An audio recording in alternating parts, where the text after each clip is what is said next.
মনে বড় আশা নিয়ে আল্লাহ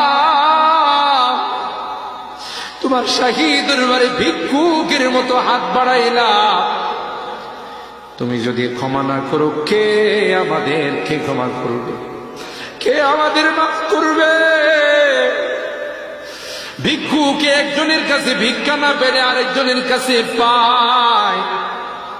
এক দুয়ার থেকে বিতাড়িত হলে আরেক দুয়ারে যায়। তোমার দরবার থেকে যদি মাহরুম হয়ে যায়, বিতাড়িত হয়ে যায়,